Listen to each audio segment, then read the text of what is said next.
Hello, everybody, and welcome to the Ironworks podcast. I'm Pastor Tyler. And I'm Zach. And this is going to be our first podcast in the year 2026. Very excited to be here. Not quite done with the previous season. We'll be finishing that up today with this third message through Daniel. We have been talking about the history of the Bible, not so much looking at, verse by verse teaching, but the history and the background and how it affects reading these different books. And Daniel's got an awful lot of it in it, so we're going to be focusing today on Daniel chapter 11. But first, before we get there, I want to remind everybody about Ironworks.media. This is the Ironworks podcast, but this is part of a larger ministry that we're building called Ironworks Media. We are building the premier Christian resource network for Calvary Chapel. This podcast is only part of it. We've also got books, we've got conferences, we've got lots of things going on that website.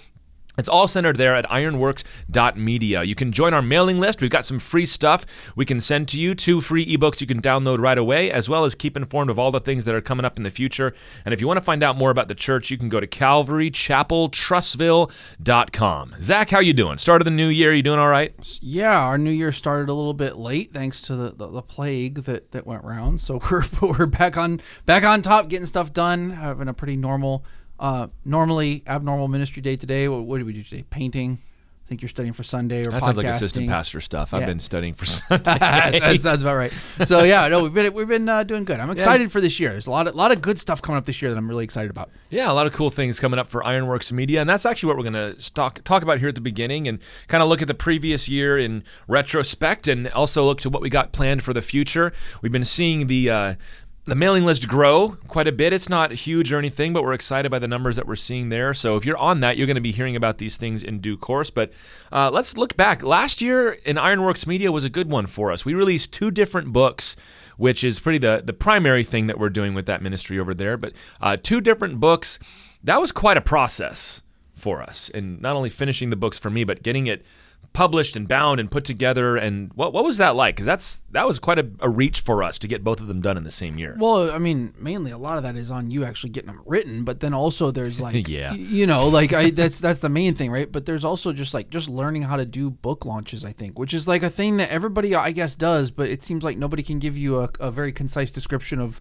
what to do. So why don't you go ahead and do that? Give us like a description of what it takes for us to get this done and what we've learned. And it's our 5th one now. And after doing 2 in 1 year, I think we've learned a little something about it. Yeah, I mean, so I think for us the big thing has been learning how much of it you want to own yourself. You know what I mean? Just like if anything is possible, you can do it by yourself and you can control the quality and how it's going rather than handing it over to somebody else. Because a lot of authors, you'll see them go just 100% like, well, I just, I gave it over to this person.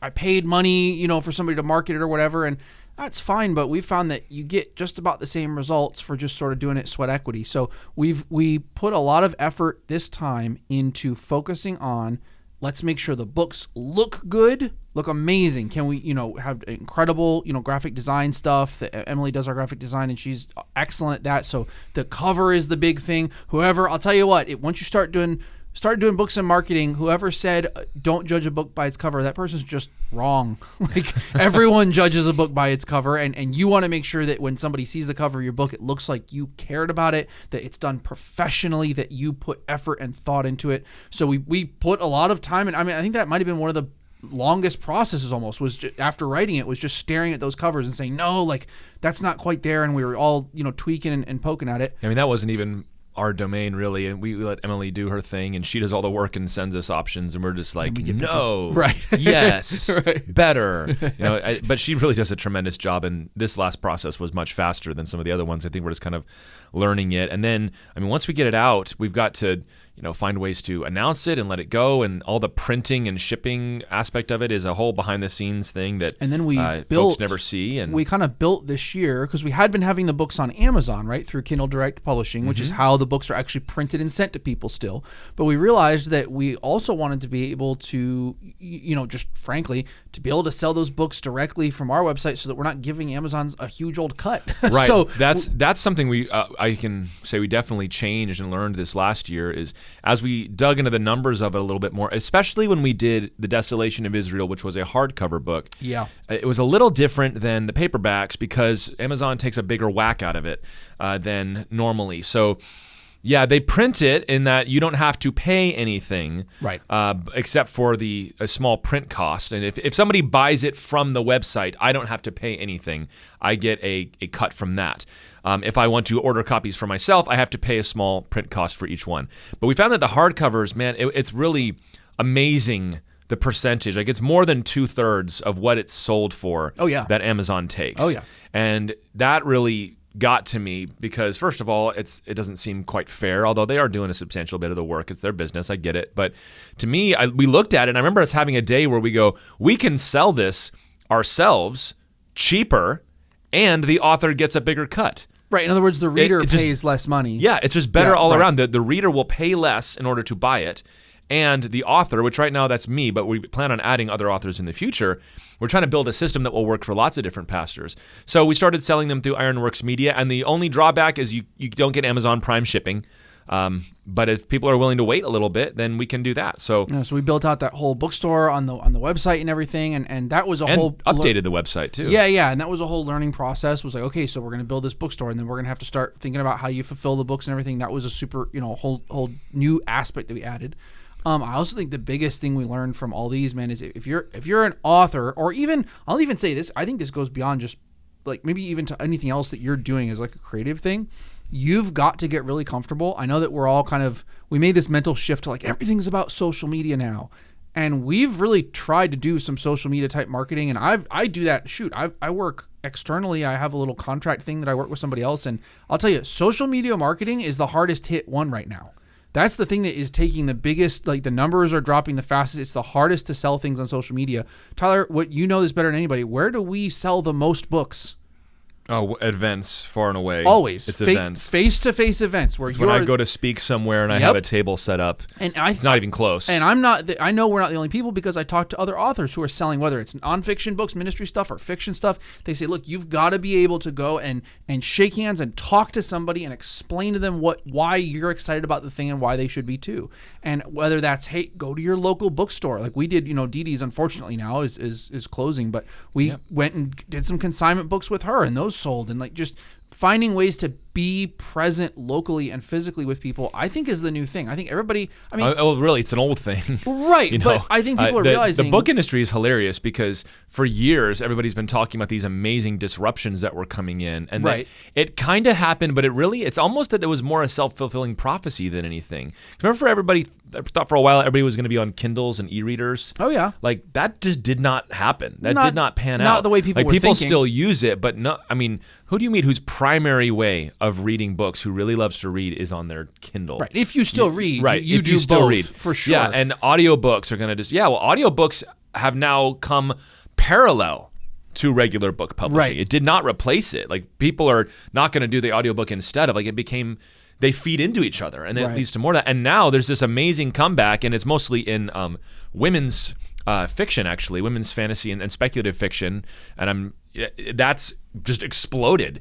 And all of these cool little bookstores are coming back, and there's these special editions of books that are coming out, and people are putting more, rather than making cheaper copies of the books, they're doing better art for the books, and they're making the copies as more special to have. And just if anybody has any kind of money and is paying attention, they're thinking, okay, now how do we do this for guys? Like, it's going to happen. Like, you're going to see it turn around. Yeah. Well, so it's kind of fun for us to be in that world. But it's like, if you don't have a social media following, and we do more than most, and we got about 2,000 people that follow us on YouTube anyway. And yet especially for Christian books, I think, do I know this guy?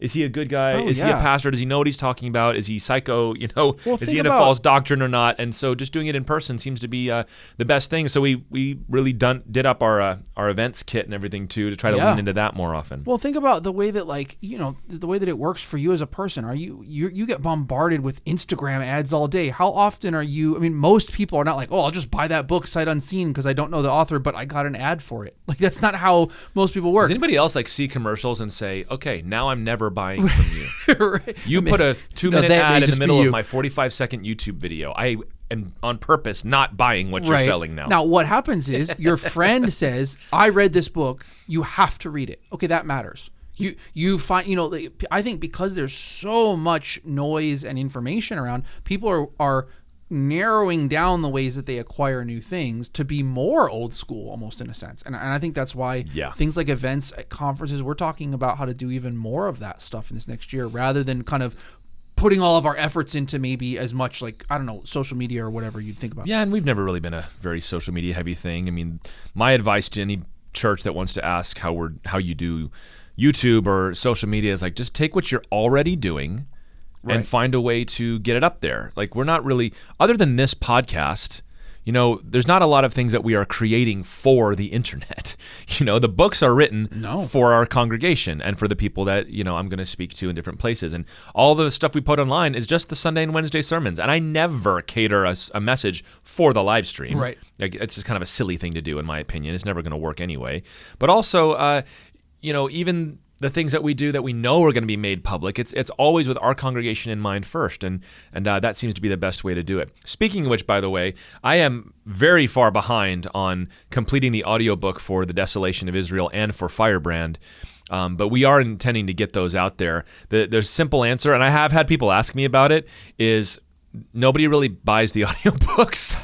It's a ton of work. It is so much work to get that done. Which really surprises me. But nobody really goes and gets them, and I've considered about other ways to put those out there too, but we have them on Audible. I don't know, people just don't want to do Audible or something like that, but we are still working on those. So talking about things that are coming up in the future, we will hopefully, like Q1, get both Desolation and Firebrand audiobooks out there. That always surprises me, because I know both of us are like Audible power users, man. Like, about 50% of my reading is on Audible. I think I sold 2 audiobooks or 3 in 2025. Are we weird?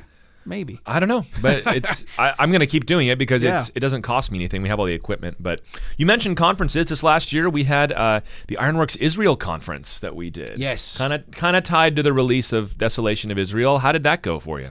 I feel like it's like most of the time when we do events like that, I feel like every time we do it, we move a little. It's like you throw a 7 yards and out route. We go a little farther down the field. We get better at it. We learn more about how to do it. I feel like this year the teaching was the best that it's ever been. I think that we had great guys come in. Shout out to Chris and Joel. Yeah, did an awesome job. And Dwan with the workshop and like just like bringing and you in. taught too. Yeah, and I got to do a history teaching, which was a different one for me. That was really fun. So just a lot of different stuff. It's a topic that people are always going to be excited about, right? Like you just always, and that's awesome. Yeah, timely. Yeah, it weirdly became timely. We planned it well ahead of time. Oh, yeah. And by the time it happened, it was, wow, this is right on time. Yeah, that was kind of funny, actually, because we didn't, like, we were just like, yeah, Israel, this is important. And then all of a sudden there was like, if you guys remember, I don't know when you're listening to this, that year there was a lot of, that was where everything heated up with Israel and Gaza and Syria and Iran and all that stuff. Sort of like the opposition to Israel. That's when they had rallied and were really making a big push. Yeah, it was like a really weird moment. So anyway, I think that all went well. I thought it was great. I loved having Chris out. He did a tremendous job, and I think Chris did a great job of representing the Calvary Chapel love for Israel very well for our congregation, and which our folks are. There's not a lot of Calvarys around here, so we are what they're used to. And I'm, I can only be what I am, and I can bring in other guys. And I think Chris is he is as devoted to the people and the country as well of Israel, and yet he is so sound in his teaching and his doctrine that he can keep it separated between what is, the gospel and Zionism as separate from each other, but related in really cool ways. And so I thought he was perfect for that. And Joel Dover is just... He's one of the best teachers Calvary Chapel has, and anytime I can get him to come talk about anything is worth it. So that's all on our website still. That's on ironworks.media. You can go look at all those sessions, and there have been some mean people in those comments, man. Some really mean people. Honestly, I was expecting way worse. Yeah, but we still had it, though. Oh, yeah. There was a Muslim guy who told me I didn't know what I was talking about. And and Dewan got a little heat, too, on his... Yeah, again, not surprised that on the Black Hebrew Israelites, which they're not the most... I don't know. They're not charitable online, though. Charitables, yeah. I was going to say equitable. Most balanced, well-balanced people. But a little mean. Anyway, but this year, we are still having another conference this year. This year, we're doing the Ironworks Bible Conference. We're just calling it the Bible Conference. We're going to be talking about issues related to the Bible itself, meaning inerrancy of Scripture, textual criticism, the canon of Scripture, how to study the Bible, just very common things that we talk about in Calvary Chapel, but it's always good to come back and review those. We're still trying to line up who the teachers are going to be this year, but I think this is going to be fun. A little less controversial maybe than some of the topics we've done before. Not that we're ever seeking out controversy, but I'm eager to see when that happens. So that's going to be last week of May, first week of June, somewhere around there. Such an important one, though, because, all the questions that you just always get, well, why do we have these books? What about this other book that we don't have? Is that a big deal or a secret? Or didn't they just decide these all hundreds and hundreds of years later? And, no. Weren't these all written by 70 dozen people over a long period of time? Well, and Zach just made the mistake of buying a book by Bart Ehrman. And don't slander me on the pod. How terrible that is. Hang on. Don't slander me on the pod. Dear listener, I bought a copy of a nice edition of the Apostolic Fathers. Translated by Bart Ehrman. because it fit with like I said, we judge books by their cover. I was already buying the Loeb editions that are very nice, and this was the one that they did. The original one, which you can buy from the 70s, it's very expensive, was done by somebody else. So I just get the privilege of reading the Apostolic Fathers, which I'm looking forward to. And Apostolic Fathers Heretic Edition. Yeah, and also brought to you by this guy that doesn't believe the Bible. Yelling at the introduction. And shocker, remember I was already reading out loud parts of the introduction in the office, just yelling, because shocker, he immediately goes to the whole, all the tired old heresies he has about the Bible just get trotted out. Dude is so washed up. So washed? But he's just going to keep on saying of course. it like it hasn't been answered a million times. That's where the money's at. Are you going to let me do, speaking though of really cool stuff, are you going to let me do a workshop on just on the heresy of orthodoxy? Because I feel like that needs its own slot in that thing. Yeah, we'll talk about it. I haven't even figured out our, or maybe I have our session topics yet, but trying to line up our guys. It's going to be a fun one. I'm excited. It's going to be a good one, and I think we'll see what it is. It probably will end up being our last one in this building before we move on to the next one. When you think about Lord it, willing, yeah. Cool. And the next one crazy. we can do. Who knows if we have a 2027 one, because those are usually done right around what we expect to be move-in time. Good Lord willing. And then maybe we'll need to do a 2028 one and just do a big extravaganza. So that's coming up this year. In 2025, we also had the Difference Makers podcast. It began and ended in 2025. We did 40 episodes of that, and I thought that podcast, which was aimed much more a video podcast, partnered with BGTV. Those guys are wonderful. Brad and those guys are just great. If you're Difference Makers has ended, but if you're still listening to BGTV Studios, you're not going to go wrong. They got so many great things there. But that was a podcast aimed more at the motivational aspect of preaching, motivating you to live the life that God called you to live, and talked about goals and talked about enduring hardship and how to get going and how to change the game when you get stuck in life. And it was a lot of work is really why I stopped. Somebody's asked me recently. It was a lot of work, and didn't seem like we were getting quite the response that we had hoped for when we did that. And with as much work as I was putting into it, we felt it'd be better just to pour extra effort into this podcast. We didn't do as many episodes last year as we would have liked, and part of that is because our attention was divided. So if we can focus it all on this, maybe do more in that Difference Makers vein, then we'll be able to keep this the way it is. But for what it's worth, I really enjoyed doing the Difference Makers podcast. I thought it was a lot of fun. Yeah, I thought those, honestly, I'm a little bit kind of bummed that one's stopping, because we used to get so many cool clips from that one that I think it's just going to be a cool resource for us to go back and just kind of mine for, inside baseball, for when you have a YouTube channel. You kind of need to have short snippets of stuff that's interesting for people to see and say, oh, I want to kind of look at that whole podcast. And because we don't tailor our teaching, of course, to how clippable it is, God forbid, having something that's a different style of thing occasionally to sprinkle in there was really cool, like a more motivational podcast type thing. So yeah, and it's always going to be there. We're not taking it down. There's, like I said, there's 40 episodes of it, I think, and 40 or 41, nice round number, and it's always going to be there. And we will be doing more of that on this podcast. We tried to keep them separate, and we may do another show in the future. I think we probably still have the energy to do too, but right now we're just going to stick with this one here, and that's going to be the way we go. I would expect you to see more Ironworks podcasts in the new year, and that's really what we got going on. It's a lot of cool stuff, but we've not quite nailed down exactly what we're doing next for our next writing project, our next book, but throw some of the ideas out there. And if you are listening and you want to comment on which one of these sounds interesting to you, that might actually be very helpful for us. The big one that I think will be the next book that I'm writing is loosely right now titled The Confidence Crisis. And the subtitle would be How Jesus Handled People, or the surprising way that Jesus dealt with people. Looking at how Jesus was gentle, meek, and mild, more than anybody else. We know that, and that's how we want to be. But very often we define gentle, meek, and mild in a way that does not bear up with how Jesus handled people. And an awful lot of my work as a pastor goes to encouraging people to step up, plant their feet, and be strong in how they encounter people, and that doing that is not being unloving or unkind, but you do it the way that Jesus did it. So that would be the approach, is to look at various stories and things that Jesus did and how we can apply those to our own life. And Zach, the people I've told about that have been very excited and said, I actually would really like that. Could you go ahead and get to work on it? That's been one of our more popular ideas in terms of and I think because, like you said, that's something that we all deal with in our personal lives is, hey, I've got this weird situation with this interpersonal thing, and I'm a good Christian. I want to love Jesus. I want to do it the way God wants me to do it. How would God want me to deal with this conflict? And I think a lot of times you just get bad advice. You see people that either just run roughshod over people, or, we did a whole episode about this, about how to handle conflict and things, and it's tough. And I think that what I love about that idea is just going back and looking at WWJD, how did Jesus do this? It actually, there's a lot of stuff in there that it will surprise you, about how you read things and you're like, well, wait a second, Jesus just kind of just directly confronted them and called out what they said. You can't react to the popular understanding of who Jesus was. What did he actually do? Yeah, not flannel graph Jesus. Yeah, and not just a sense in a vibe in your mind of what it means to be godly and turn the other cheek.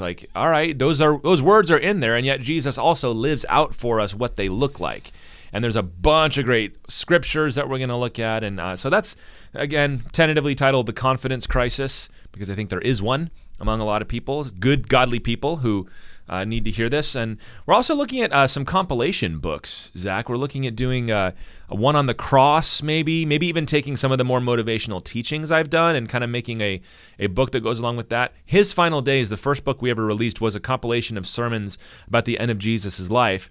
And people really like that one. And sometimes it feels to me like cheating, like you're just repurposing content, But if it was good enough the first time, hopefully it'd be good enough the second time. Also, if it's good enough for Martin Lloyd-Jones and Spurgeon and everybody, every one of your favorite John Piper, right? Of course, every one of your favorite pastors. So many of their books are just because your sermons. I mean, just practically speaking, hopefully your sermons are what you're putting most of your work life into as a pastor. Is honing that and making them good and making them thinking and praying through all that. So of course, you want that to kind of live on. And as in a way that can benefit people after that sermon's been preached. And I think some of the better, who has a good one? Martin Lloyd-Jones's book on Genesis is just a bunch of... his book on revival? Yeah, it's a bunch of sermon series of that. They're great. Not Joy Unspeakable, that's what I'm thinking of. Not Surprised by Joy, that's Lewis. But Joy Unspeakable was a collection of sermons. Mere Christianity is a collection of radio lectures. Right, yep. I mean, this is what it is. So... I realize that a lot of my favorite teachings that I've done and ones that I've repeated when I travel are a lot of my Good Friday messages. So I've made a short list of teachings on the cross that I've done that I would want to edit and compile and maybe write some new stuff. So that's something that we may be doing. And also, I've got a long-term project, Zach, where I don't know if I want to spoil it right now because it's just too... I think it would be distracting, but there is an eschatology question, an end times prophecy question that I've been pondering that I'm so fascinated by the Islamic Antichrist theory, and yet I think that as it is currently outlined, it may be lacking in some areas, and I have some ideas that I don't even know if are right yet, but I want to chase them down and see what might be there. So that's one big project I'll be working on. Everybody, when I wrote Desolation, I had so many people asking me to write other books on prophecy. People are always starving for good normal stuff on Bible prophecy that's not going to, and so this would be that, but it would be a longer project as well. But we've talked about that, about this idea, and we'll hit it another time, but it's just very interesting to me. It's going to be a fun one. Yeah, so I got to do some research first to make sure I know what I'm talking about, and maybe I get into it and realize that I don't know what I'm talking about. I'm totally wrong and we don't write it, but at least I got enough humility to do that, I guess. And I've got a commentary on Ruth, from the original Hebrew that I've done a lot of work on. I've got another book on abiding in Christ that is just kind of sitting there. So who knows what comes next, but we got some good ideas in the future, and Zach's even considered doing some stuff as well and putting together something we could publish. And I've got a couple other guys that I've talked to, like, hey man, if you get me something, I want to help you put it out there. So any other thoughts, Zach, on the new year, 2026 for Ironworks Media? I think we've talked a lot about how in the ministry stuff, we were doing some of our New Year meetings and everything, and just talking about how it feels like we've gotten all the big rocks in place in the ministry, and now we're just sort of building on top of that foundation wise. And I feel like that with Ironworks too. It's like, okay, the Lord, we've really felt this vision, like, let's start a podcast. Okay, we did that. Let's get some books out. We've done that. All right, well, now I think a lot of it is just building on that and adding excellence and spreading that out, and how can we reach more folks with that. And that's a fun place to be in, honestly, where it doesn't feel like you're pedaling to get up the hill. You kind of get up the hill and you're like, okay, now where's the next place we want to go? We've definitely crossed a threshold where this thing exists now, right? Literally, my thoughts for the new year, my goals, or not even this new year, but my goals for us right now would be to continue to put out great stuff, which I think we're doing, but to make the website and the newsletter be more consistent, better looking, release some stuff that could be used through that, and to start looking for our first contributor other than me. And I mean, other than us as Calvary Chapel. So even if we were to bring on something that Zach did, that's still, I think, under the same umbrella here. But there's some other guys I've talked to. And once we start doing that, I think it really starts to become what we envision it to be. But that brings us, before we get into talk about Daniel, our announcement for right now, which is we do have something new that we're going to be releasing very soon. And hopefully by or around the time this podcast has aired, there will be DLC available for the Desolation of Israel. Ah, yes. Now, Zachary, for the uninitiated, please explain what DLC is. Okay, so if you've ever played a video game, usually what happens is they'll finish it, and then you get to the end of the game and you want some more stuff, and they do a new story, more content for the story, a new side quest, a new thing, or they just give you more stuff. Here's new factions for this, new weapons for that, right? What is it short for? It's called downloadable content, and it's something that usually usually they'll sell it or something, and you've got to buy it. It's less expensive than the main game. Now we're adopting this phrase for books, which is usually not what you do, but it's actually a really cool idea, because this is something, Tyler, that usually you wouldn't be able to do this as seamlessly as we're going to be able to do it because of how Amazon KDP works. We can sort of update and usually you'd have to do a whole new edition for the book, basically, and most publishers are not interested in doing that, but we get the control of doing that. So here's what this means in real terms. We are adding supplements to the Desolation of Israel. Here's what it is. There are right now 3 planned appendices that I am writing for the Desolation of Israel. These are of a couple different things. The first one, and this is the one that's finished and is ready, is there is another line of inquiry and another piece of evidence to support the thesis of that book that I found after we had finished it. And I didn't want to go back and rewrite the whole book.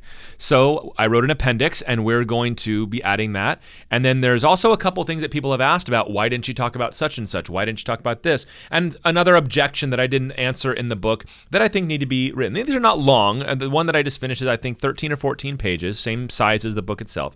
Here's what we're going to do. We're going to make these appendices available for free on the Ironworks Media website. So you, on the same page where you go to purchase the Desolation of Israel, the book page that has the book and it's got the podcast and it's got all the things that go along with it, links you to the conference, there's also going to be download the DLC, download the downloadable content, and you'll be able to get the PDF for free straight from the website. We also are going to be sending it out on the mailing list, so if you join the mailing list, when it is ready, we will mail it to you. When all 3 of these appendices are finished, they're all going to be available for free and always will be, because if you bought the book, you should be able to get it for free.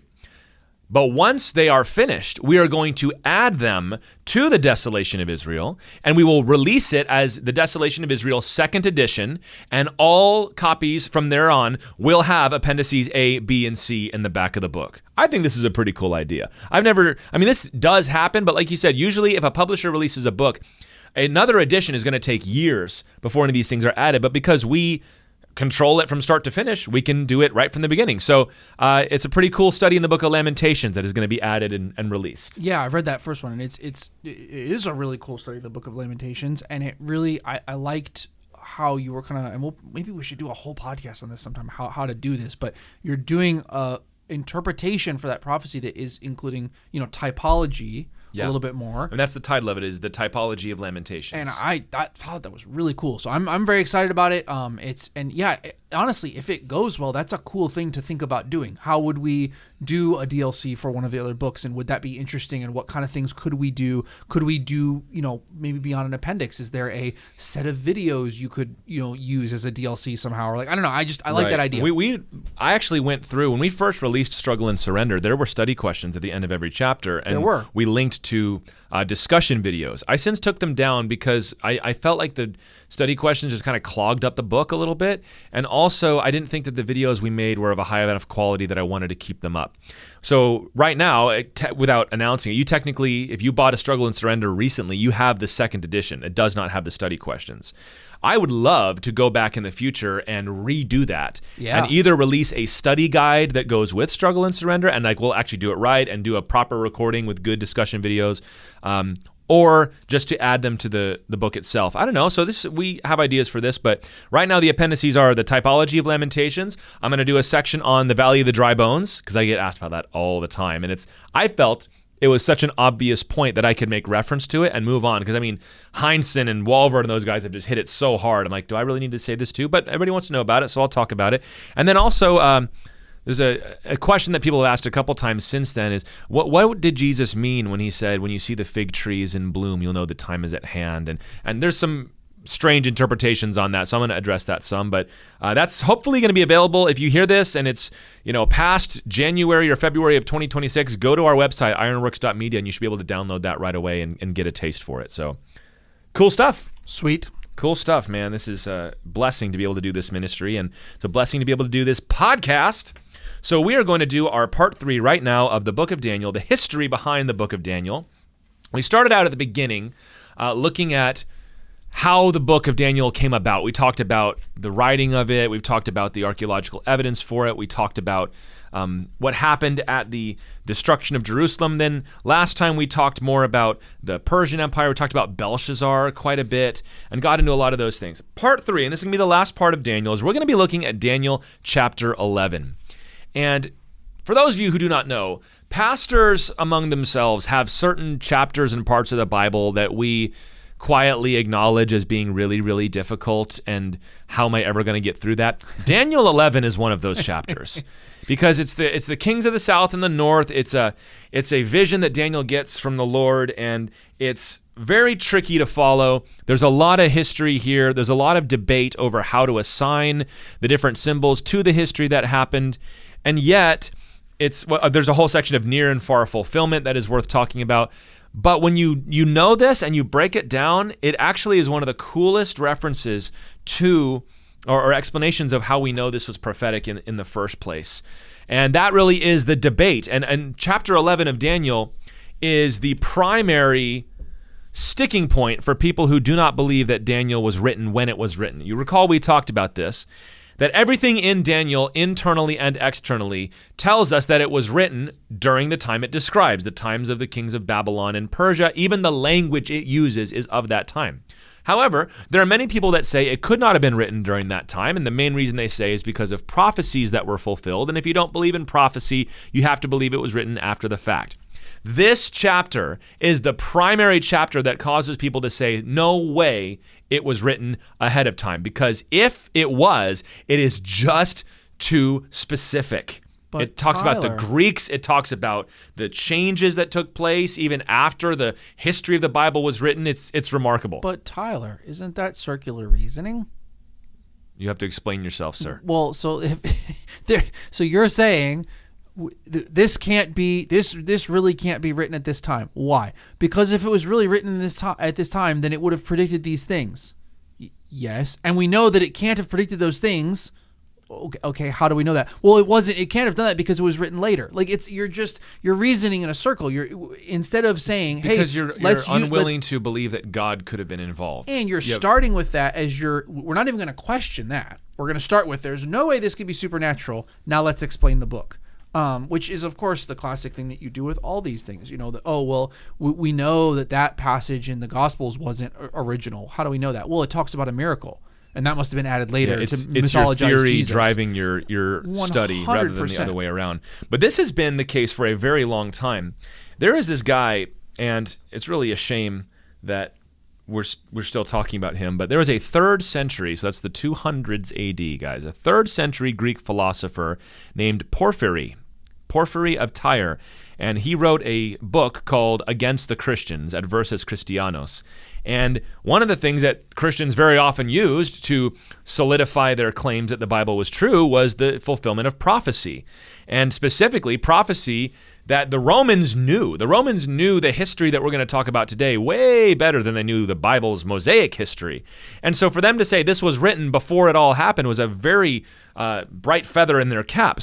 But this guy comes along, Porphyry, and he writes, Daniel could not have been prophecy, and the reason being it's too detailed, it's too specific, and it has to be a forgery. It has to be written later and dated, post-dated, instead of the prophecy that it is. And when you hear people say, when you hear modern scholars and so on say, even ancient teachers did not believe that Daniel was original, what they're talking about is Porphyry. It's this one guy. And he was writing in a book full of all sorts of accusations against Christians, and he does not give any evidence for it. He just says the same thing. It couldn't be, because then that would make it prophecy, which is the exact claim, as you said, Zach, that Christians are trying to make. It couldn't be prophecy because then it would have prophetically, what? Well, also, yeah, that guy might be a little motivated. Far from his only problem with the Christian church. Yeah, he might be a little motivated also. It's not like if you say that, ancient teachers didn't believe this, people assume you mean even the Christians back then. But no, you're talking about Porphyry, who hates Christians and is saying, I don't believe in any of this. So yeah, it's an interesting source to be pulling that from. Let's say. So I don't want to talk anymore about him. We're just going to dive into it and say we believe this is the word of God. Jesus agreed that Daniel wrote these things, and you know what? We've already hit that to some degree, so I don't want to get into it again. I'm just going to say that if this is true, then all the things it talks about, not just in what happened historically, but when he talks about the coming Antichrist, those are warnings that have to be heeded. So let's get into this. We're going to look at these first 4 verses, and I simply will not have time to read all of these verses. No. But we're going to have to dive in, and we're going to have to talk about this some. So I'll make reference to the text when I can. But let me read this verse here in verse 2. It says, then the angel speaking to Daniel, and he says, now I will show you the truth.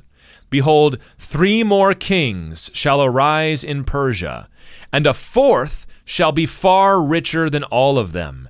And when he has become strong through his riches, he shall stir up all against the kingdom of Greece. So let's pause right there before we go any farther. He says, after Darius the Mede, the guy who is king now, he said, after that there will be 3 more kings, there will be a 4th king, and he will be way richer than all the rest. And he's going to stir up a battle, going to go to war against Greece. This was fulfilled precisely. There were 3 more kings that came after King Cyrus, King Darius. We talked about that, was Cyrus, Darius the same person? Were they 2 different guys? We've gotten into that, but let's just leave it like this. After Cyrus, you had 3 more guys, Cambyses, Smerdis, and a different Darius. And the 4th was King Xerxes. And you probably know that name if you're familiar with a certain book of the Bible. He's also known as Ahasuerus. And how do we know Ahasuerus, Zach? Well, he's the king of the book of Esther, and he's the guy, he's in that book a whole lot. It's Esther's husband. And you've got that interesting, he comes, I think, if I remember how it fits into the historical record, he comes back from losing against the Greeks. He's kind of mad, and he throws a huge party to sort of let's not worry about that anymore and just get super drunk. And that's kind of the beginning of the events of the book of Esther. Right. Now, it's not just that he went to war against Greece. He went to war against Greece, and he lost. Yeah. He lost at the famous Battle of Salamis in 480 BC. Yeah, he gets to watch which is a big deal. If you know the story of the Greeks, the Spartans at Thermopylae, the king they were fighting was King Xerxes, the husband of Esther. So the next time you watch 300 and you see that freaky looking dude, right. which I'm sure he did not look quite like that. Probably not. That was Esther's husband, or would be Esther's husband. And if you know the history, the 300 Spartans held the hot gates so that the Persians could not advance for days. That allowed the rest of the Greek city-states to unite and fight them, and they ended up winning the famous sea battle at Salamis in 480 BC. Yeah, well, Xerxes watches he carts out all of his stuff in his court and sits on the hillside to kind of eat grapes and watch them win a battle, and then they just see their navy get completely smoked by the Greeks, and he goes back like in a complete rage, having lost, everything basically. So this is so cool because you are now connecting biblical history to classical history. Right. And this is what chapter 11 is going to be doing, taking these names and these figures, these battles that you know, or at least you should if you received a good Western classical education, or watched 300 when you were in high school. Potato. Yeah, so this was the king that he said. So 3 more kings and then a strong one who's going to fight up against Greece. That happened, and his name was King Xerxes. Let's read what happens next. Verse 3. Then a mighty king shall arise, who shall rule with great dominion and do as he wills. And as soon as he has arisen, his kingdom shall be broken and divided to the 4 winds of heaven, but not to his posterity, nor according to the authority with which he ruled. His kingdom shall be plucked up and go to others besides these. Now, who does that sound like? So yeah, what did happen after the Greeks united at the Battle of Salamis? And who might this mighty king be who ruled with great dominion, and yet while he was young and had just finished doing it, his kingdom smashed into a bunch of pieces? Who are we talking about, Zach? Oh, it's Alexander the Great, and I love the detail in this. It's Alexander, guys. Not only is he a mighty king, and he comes up and gets extensive dominion, right? Alexander ruled the biggest empire that had ever been to that point. Yeah, it was Persia that he conquered. Oh yeah, this is what it was. Came out of one of the Greek Macedon, right? Philip of Macedon was his father. And started winning, uniting the Greeks, and then he's beating the Persians. I mean, his empire goes all the way to India. I mean, he marches to India with his men. Yep. So he creates this beautiful, huge empire, but he, basically drinks himself to death at a very young age. And he was 30 years old when he died. Yeah, his empire doesn't get handed to his children. It says not to his posterity. It gets divided into 4 pieces to people that are not related to him, and all split up. It's exactly what happens historically to Alexander. Yeah. So Alexander was the son of Philip of Macedon, united the formerly warring Greek city-states, and conquered Persia in 3 years. 334 to 331 BC, he goes from the general of an army to the commander of the largest empire the world had ever seen at this point. And so this is exactly what he's saying. In Daniel, he's telling him this empire is going to fall, and it's going to fall to this guy, this mighty king, who will do as he wills. And yet, verse 4, as soon as he's arisen, his kingdom shall be broken. His kingdom shall be broken. And that's what happened. Alexander died. It also said, not toward his posterity shall the kingdom go. Alexander's sons and wife were murdered after he died. And you gave the kingdom in pieces to some people who historically are called the Diadokoi.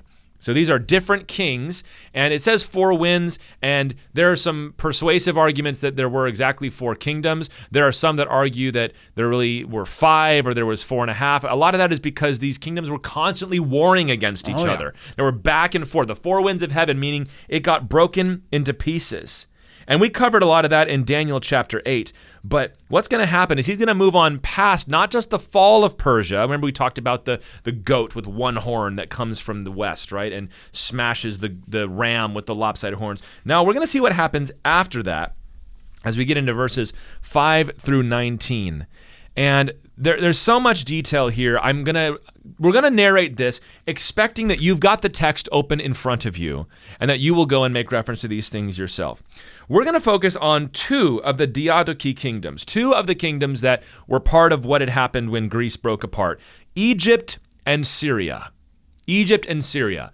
This is going to be referred to in chapter 11 as the king of the south, that's Egypt, and the king of the north, that's Syria. And these had a border that was right along the promised land of Israel. Right. Which is why it's going to become a big deal of these 2 kingdoms here. The king of the south that it talks about was a man named Ptolemy. So this is Ptolemy. Ptolemy, but we usually don't pronounce the P. It's a silent. So Ptolemy the First. And what happened was he helped another man named Seleucus. It actually would have been a hard C, so I may alternate between saying the Seleucids and the Seleucids because it's the same thing.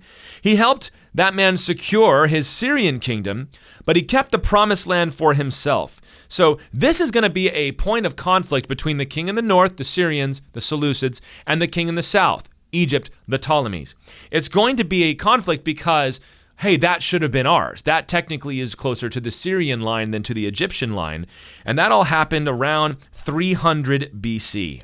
Okay, so you got these two kingdoms, the Ptolemies and the Seleucids. In case you guys are interested historically, Queen Cleopatra was a Ptolemy queen. So there was a big debate about this earlier, and I'm not interested in getting into the back and forth of it. But the reason that Cleopatra is often depicted and understood to be more ethnically white than ethnically Egyptian is because these were Greek kings ruling over Egypt. So this is why they had Greek names, Cleopatra. This is why Mark Antony, the Roman, would eventually be her husband. So this is why it went that way. Historically, the Greeks had conquered Egypt and they held on to it into the Roman Empire. So this is very, very important history to know about. So you got the Ptolemies in the south and the Seleucids in the north. Then in verse 6, let me read this verse here. After some years, they shall make an alliance, and the daughter of the king of the south, so that's the Egyptian princess, shall come to the king of the north to make an agreement. But she shall not retain the strength of her arm, and he and his arm shall not endure, but she shall be given up, and her attendants, he who fathered her, and he who supported her in those times. Let's see what happened here. There was a marriage alliance between King Ptolemy II and King Antiochus II in 252 BC. They had already fought two wars between each other because remember, they were squabbling over the Promised Land. This is why this is important in biblical history, because the Promised Land was the ground over which they fought. Two different wars, King Ptolemy II and King Antiochus II say, look, why don't we give our daughters in marriage? Why don't we intermarry so that way we can have peace with each other and maybe we can join our kingdoms? And so Ptolemy's daughter, Berenice, and you may know the name Berenice from history. You hear about these stories in various places, was given to Antiochus II. Now, this is where it gets very kind of scandalous and interesting. Antiochus II was already married. He was married to a woman named Laodike. If you know in the book of Revelation, the city of Laodicea. Laodicea is the city that he built for Laodike, was her name. Laodike. So if you make the C a soft C, Laodicea, and now you get the city of Laodicea.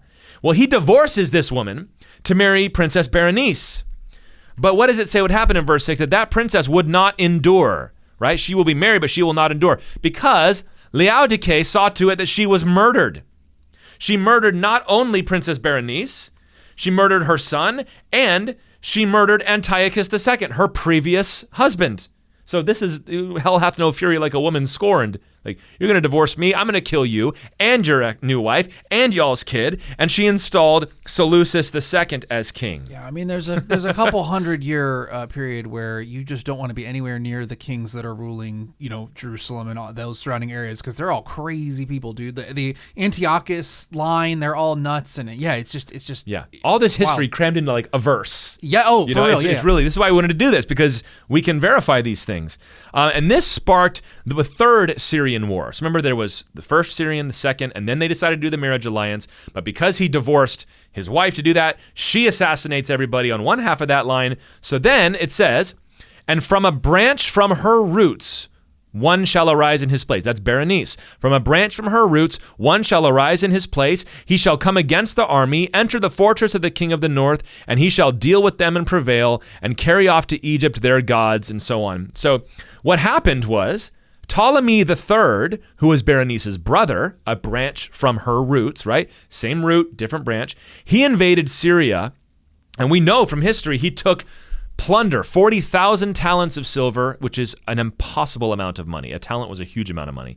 And 2,500 holy idols and vessels. This war took place over 5 years from 246 to 241 BC.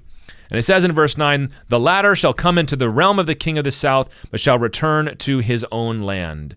And that's because the Seleucids have made a counterattack against the Ptolemies. They didn't gain any new territory. They just kind of brought things back to where they were before, the kind of antebellum. This is where things would be.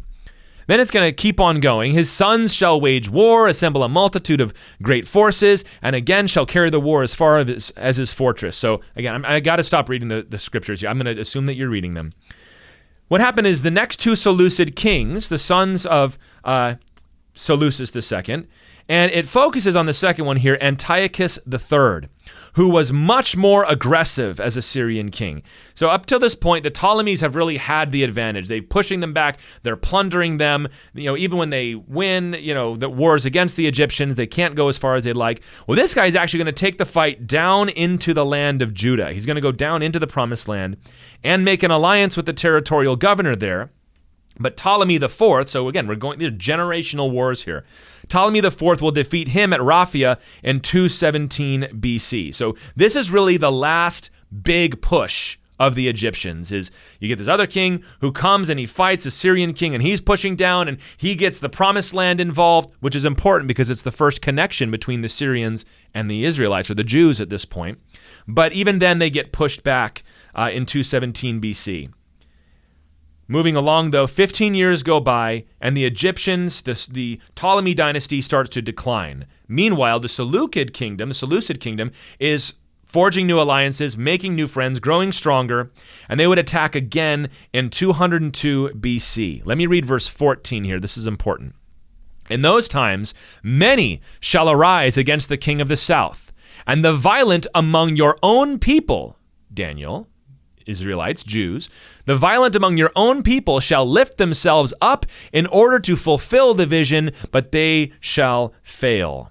And this is what's going to happen. The Jews had their own battle, though they are joining with the Syrians to rebel against the Egyptians here, but they lost. They fought against the Ptolemies, but they lost a major battle in Jerusalem. So this is what is being referenced there in verse 14. But then you see in verse 15, then the king of the north shall come and throw up siege works and take a well-fortified city. So he's this back and forth of the war of the Jews. They're going to fight in the battle, but they're not going to win. But Antiochus would come down and defeat the Ptolemies near Caesarea Philippi in 200 BC. And it actually says he will come up against a well-fortified city. The well-fortified city he took was Sidon in 198 BC. This is known historically. And he says that he shall come, shall do as he will, and the glorious land, he shall stand in the glorious land with destruction in his hand. That is, when that well-fortified city was taken. So the Jews lose, prophesied in verse 14.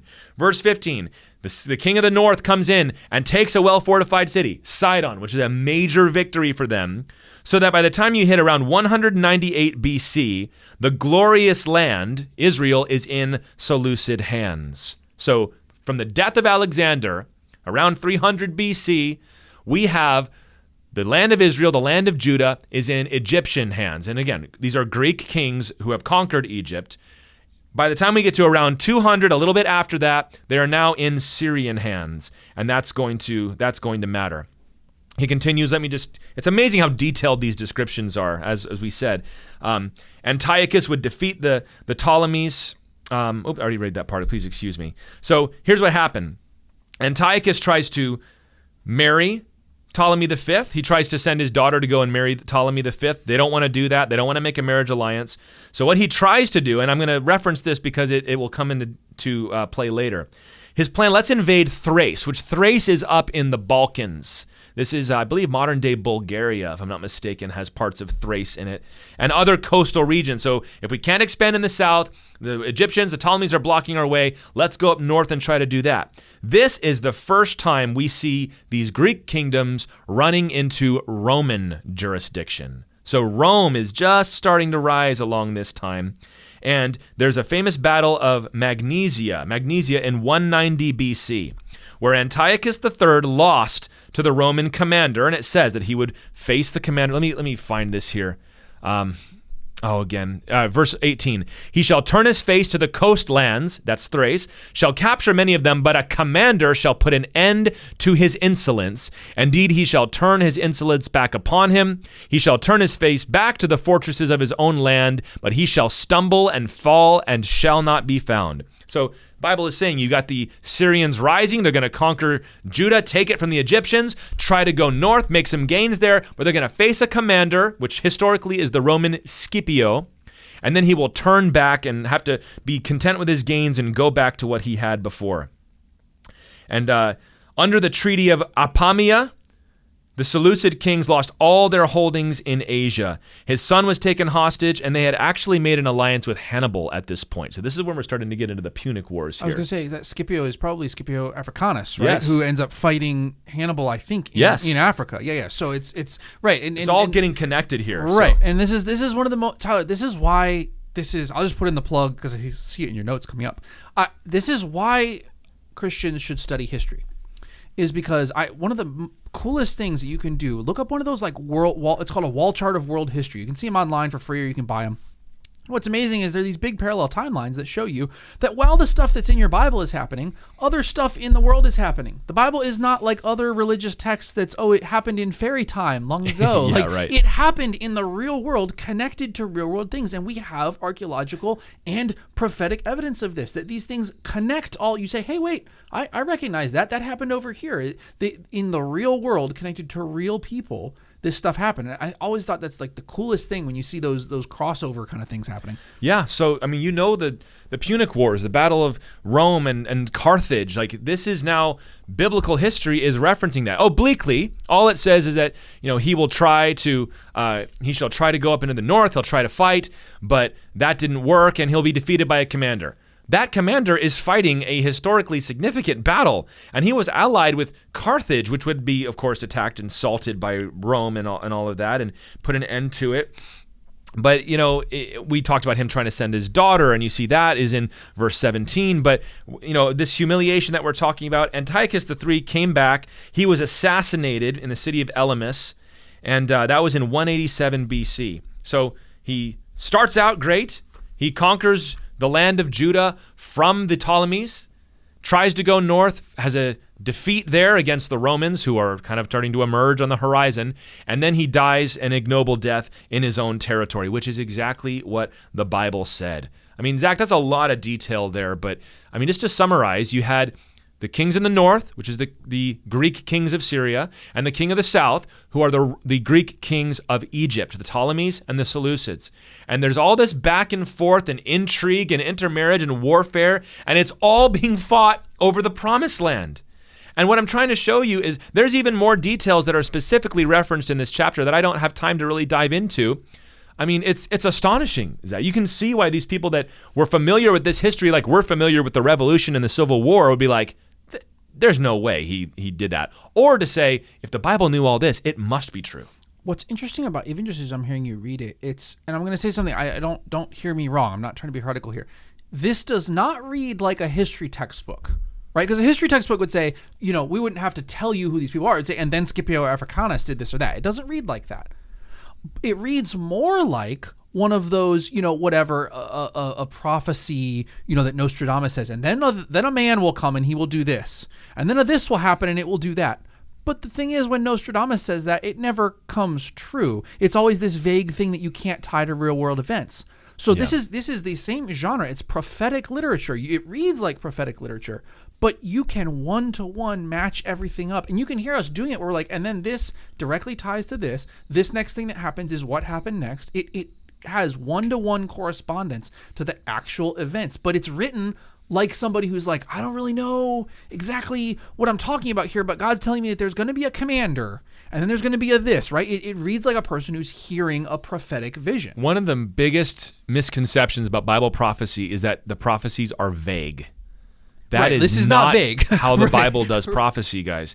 And you see this in, you read books. I read a lot of, science fiction and fantasy and things like that just in my spare time. And, there's a lot of prophecy in it, but it's always like so mysterious that it doesn't make any sense until it's been fulfilled. The Bible's not like that. Messiah will be born in Bethlehem, period.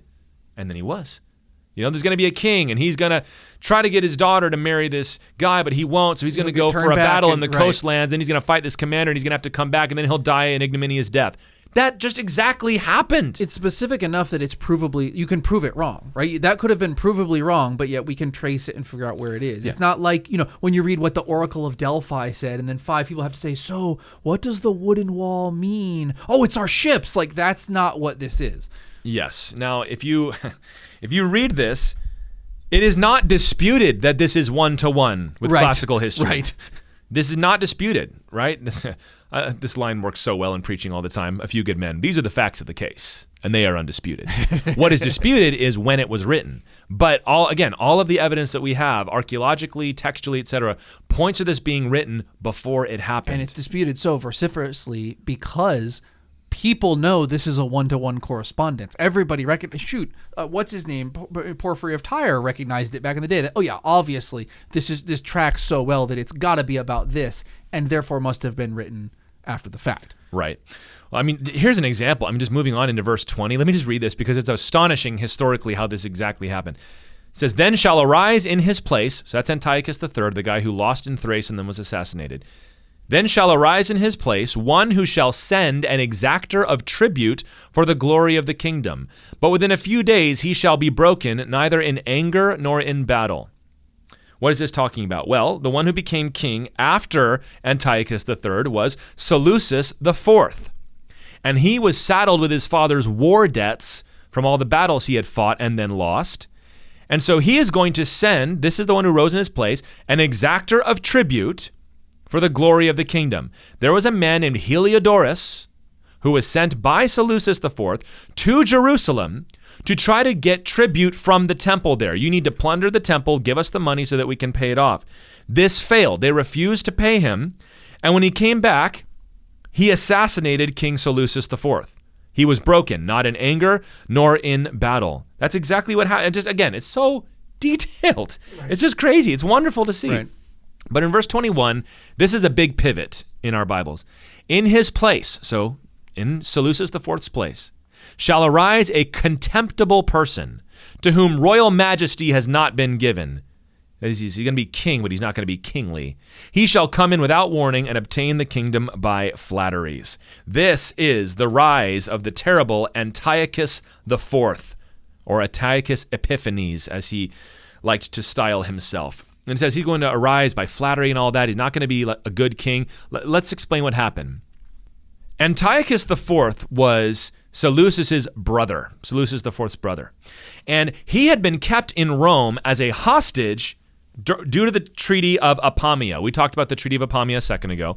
This was the treaty that they had made with Rome when they lost that battle up in Thrace, okay?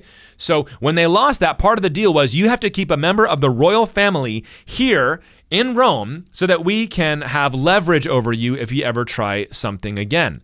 So when his brother became king, Antiochus was exchanged, right? So he's no longer a potential heir to the throne. His brother is. So his nephew, Demetrius, who was the son of Seleucus, became the new hostage in Rome. But when Heliodorus killed his brother, Antiochus IV leaves from Rome. He was actually living in Athens at the time. He leaves there and goes and claims the throne for himself. He had assistance from various groups that came in and took that. He married his brother's widow. So he married Seleucus' wife after he had died and adopted Demetrius as his son. And so the reason the Bible calls him a flatterer is because he used political intrigue to gain the throne. So he says, all right, my brother died. His son should become the next king. Instead, I will go. I'll kill the pretender to the throne. I'll marry the former king's wife, which is my sister-in-law. I will adopt my brother's son, so now he's my legitimate heir. So he made a couple of deft political chess moves to become the king. So he was indeed kind of a contemptible person. But Antiochus was a cunning man. He was a general. He was winning many battles. He had these alliances with Pergamum and elsewhere. And he's going to actually be taking a very strong interest in what was going on in the land of Israel. He would remove priests. He would set up his own men to be there. And in verses 25 through 27, it talks about an invasion of Egypt that he had. Let me read this, okay? He's talking about Antiochus IV now, shall stir up his power and his heart against the king of the south with a great army, And the king of the south shall wage war with an exceedingly great and mighty army, but he shall not stand, for plots shall be devised against him. Even those who eat his food shall break him. His army shall be swept away, and many shall fall down slain. As for the two kings, their hearts shall be bent on doing evil. They shall speak lies at the same table, but to no avail, for the end is yet to be at the time appointed. Well, this is what was happened. His nephew, Ptolemy VI, was in charge of Egypt at this point. He was kind of the king, but he was really being managed by two different court officials here. What had happened was these two court officials killed the mother of Ptolemy VI, put the boy king on the throne. They killed the queen, put her son on the throne, and now they're basically running the country in the name of this young boy. So Antiochus uses this as a pretense to sack the Egyptian city of Memphis and surround Alexandria. Now, what he's saying is, I'm going to come in and rescue my nephew from having to rule at the behest of these awful viziers who are controlling him. But what happened was Ptolemy, this boy king, negotiates a way where he is willing to rule alongside these two men with him on top, which means Antiochus had no longer a legal reason to attack them. His casus belli was gone. He cannot say, I'm trying to rescue my nephew. Nephew says, actually, I worked it out for myself. Go home. And again, this is becoming increasingly important. The Romans pressured him to go home. They say, if you are going to attack Egypt, we're going to attack you. And so Antiochus was forced to withdraw. And that's in 169 BC. Notice how we are, Zach, getting closer and closer to the time of Christ, the turn of the millennium here. Yes. Rome is becoming increasingly important. Yes. As it's going to be later. And a lot of this is talked about in these passages. But let me just describe it for you here. He's going to go back, so he's going back from Egypt, kind of humiliated that he didn't even get to fight the war. He was winning the war. He could have won the war, but because Rome threw its weight around, he wasn't able to finish. Well, he's going to go back through Jerusalem. At this time, there was a rebellion under the high priest named Jason, and Antiochus is going to put this down. So they figure, oh, he's over there fighting in Egypt. This is our time to kind of have independence for ourselves. But Antiochus is going to put that down and plunder the temple. It's not the last time he would do this, but he's going to plunder the temple. It's going to be increasing intervention in Jerusalem here. You can see how the bad blood, he's already taken out one high priest at this point, and now the one that had replaced him has been attacked and rebelled by these other people, and now he's got to act not to, win a battle like he thought he was going to do. Now he's having to put down his own people who should be his subjects. It says here in verse 29, at his appointed time he shall return to the south, but not as before, for the ships of Kittim shall come against him. He shall be afraid and withdraw, shall turn back and be enraged and take action against the holy covenant. So here's what happened, guys. He said, I'm going to try to attack the south again. He's going to be stopped by ships from Kittim. Then he will return, and he's going to take action against the covenant, that is, against Israel. Because the next year, 168, he tried to invade Egypt again, but Rome intervened. Kittim, the ships of Kittim, intervened. So Rome sent a fleet this time. He decided to kind of test their resolve. Will they really stop me? And they did. And once again, so this happened twice now, another priestly rebellion was underway. Again, they said, if he's in Egypt, let's rebel and rule ourselves. Maybe we can get Rome to help us, is probably their thinking, which was going to be very significant later on. Yes. But Antiochus IV decides this time, so this is the second time he's been turned back from invading Egypt. And for the second time, there is a rebellion in the city of Jerusalem. This is when he did some of those horrible things that we've talked about. It says he shall profane the temple and the fortress, take away the burnt offering. Verse 31 says they shall set up the abomination that makes desolate. The abomination of desolation. He converted the temple of God into a shrine for Zeus. He set up an image of Zeus in the temple, sacrificed pigs on the brazen altar. He burned the copies of the law, made Torah illegal.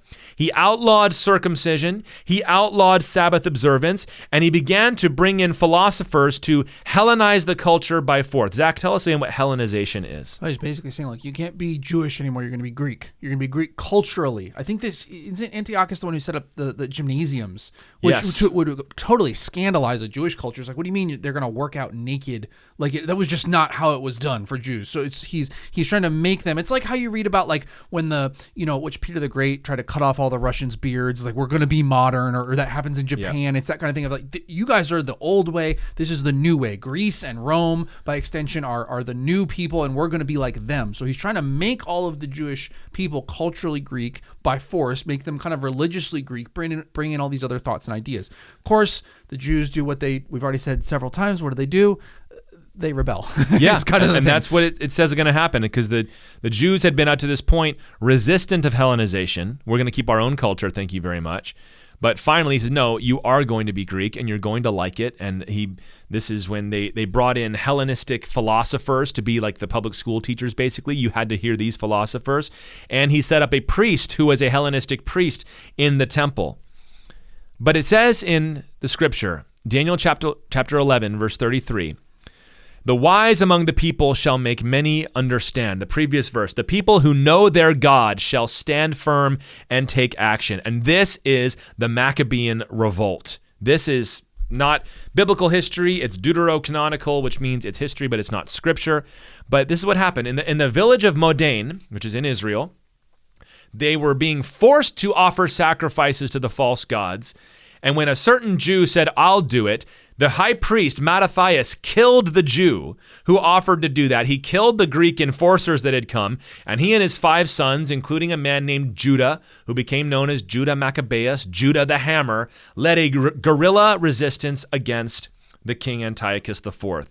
And I'm going to have to condense the history. We've talked about it before. In 164 BC, they took back the temple, and this is the story of Hanukkah. So the Bible does not prophesy Hanukkah, but it prophesies the events that surrounded Hanukkah, which is when, of course, they took back the temple. They cleansed the temple because it had been used to offer unclean animals to serve false gods. This is when the Lord provided the oil that lasted for 8 days. And they secured recognition of Israel from Rome. That's probably not going to be problematic later, right? That'll be no problem at all. Yeah. Now think about it. Why did they do that? Because Rome had already preserved the sovereignty of the Egyptian nation against Antiochus. They hated him. They wanted him stopped. So they say, if we can get Rome to recognize us, then we'll be able to rule ourselves. They needed a regional strongman, Yeah. and they knew that they couldn't. They kept having these problems with these local kings. So hey, maybe Rome will help us and protect us against all these other people. Which, yeah, again, I was kind of joking, is going to cause so many problems. And really, this sets up the scene for what starts happening when you read the Gospels. When you're like, why is Rome here? It's because of this history. Yeah. Now this is when the Seleucids did not collapse. That did not happen until about 50 years later in 164 BC. So there was a time where the Jews were ruling themselves, but they still had to pay tribute. They couldn't ignore the Seleucid kings. But this is when you had the Hasmonean dynasty, the Hasmoneans, where you had some godly kings, but some also not so godly kings. And we've talked about this before. This is when the high priests, the priestly line, the Maccabean line, took the throne, and the Pharisees were not a fan of that because they said, no, we don't want to be like that. And actually, what happened, and we've talked about all this before, the Hasmonean kings began to Hellenize, which is hilarious because the whole Maccabean revolt began as a resistance to Hellenization. They didn't want to be Greek; they wanted to be Hebrew. But then when they become kings themselves, they start taking Greek names, they start enforcing Greek culture, they start, hobnobbing with the other kings of the day, and they began to do the very things that they had resisted to, which is why you got the Pharisees. Because the Pharisees, the word phares means to separate or divide. They were the ones that were insistent upon Hebrew culture. Grow your beard, speak Hebrew, learn Torah, have your bar mitzvah, don't worship other gods. And you start getting this divide between Hellenistic Jews, Greek cultured Jews, and Hebrew Jews, or Israelite Jews. And that's why it was so fraught. The divide between the two led to Rome intervening in 63 BC when Rome took control of Judea through the intrigues of a man named Antipater, talked about it before, who was an Edomite, an Idumean, and he schemed to get Rome to intervene, to protect it from itself. This civil war is dangerous. We'll come in to keep the peace. And that is just as much a lie back then as it is when we say it today. Right. And they made Antipater the king of the Jews, the ethnarch, until his son Herod became king. And that's the situation in which we find Israel when we start the New Testament.